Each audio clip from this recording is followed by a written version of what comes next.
À Potsdam, à quelques kilomètres de Berlin, un jeune climatologue est justement devenu l'un des spécialistes mondiaux des scénarios qui tentent de prédire l'avenir.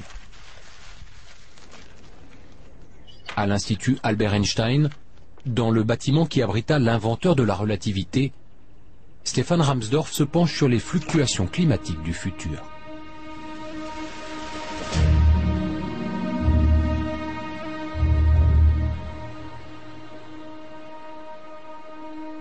Dans les sous-sols de l'Institut, une armée de calculateurs digère de jour comme de nuit les informations qu'on leur livre.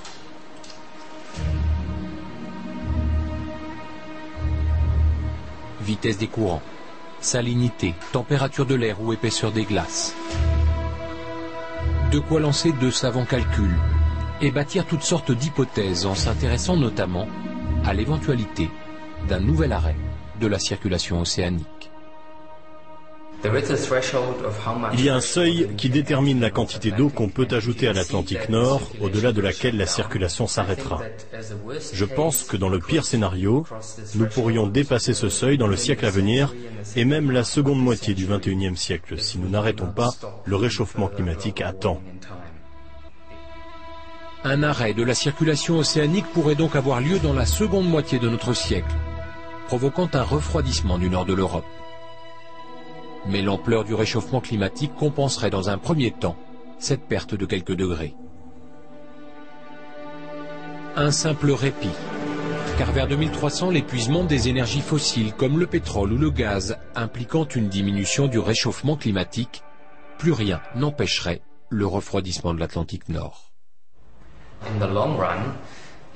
À long terme, si les émissions de gaz carbonique diminuent et que la circulation océanique reste fermée, ce que plusieurs modèles prévoient dans leurs scénarios, cela provoquerait un refroidissement de l'Europe de plusieurs degrés par rapport au niveau actuel.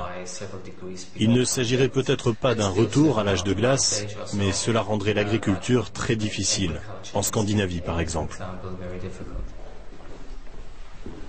Si le scénario allemand n'annonce pas la fin du monde tempéré pour demain, il l'a prédit pour après-demain. Mais il prévoit surtout que des brusques changements tout aussi dramatiques pourraient bien résulter de ce nouvel arrêt du tapis roulant.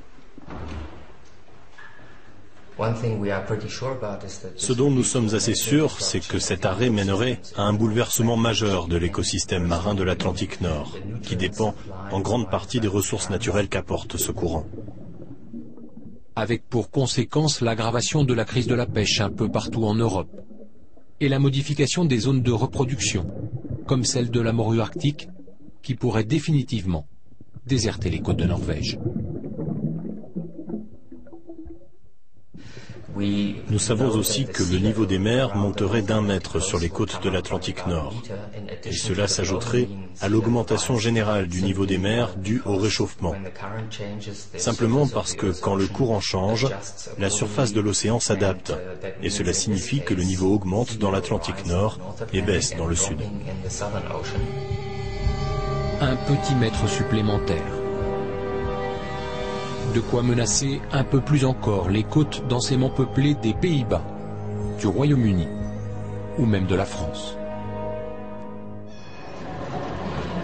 À Potsdam, à quelques 500 km de la mer, on semble avoir compris l'enjeu du réchauffement climatique. La multitude de vélos et de tramways en témoigne.